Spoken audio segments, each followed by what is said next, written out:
नमस्कार मंडळी. आज बघा कारल्याची भाजी केली, एकदम छान. आणि कडू एक अजिबात झाली नाही आहे. बघा बिया मी सगळ्या काढून टाकल्या, हळद मीठ लावून एक अर्धा तास ठेवलं.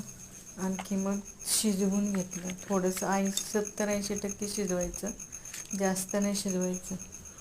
आणि मग ते शिजवून घेतल्यानंतर उकळल्यानंतर लगेच उतरवून घ्यायचं. आणखी 2-3 पाण्याने चांगलं धुवून पिळून घ्यायचे ते कारलं. आणि मग त्या फोडणीला जिरं, मोहरी, कढीपत्ता, टमाटा, 1-2 टमाटे घातले तरी चालेल. आणि मसुरीची डाळ घालायची. मसुरीची डाळ पण गोड असते ना. आणि गूळ, चिंच हे सगळं घातलेलं आहे. आणि चांगली शिजू द्यायची भाजी. एकदम छान होते, अजिबात कडू होत नाही. कशी वाटली तुम्हाला ही रेसिपी? बघा तुम्ही नक्की ट्राय करा.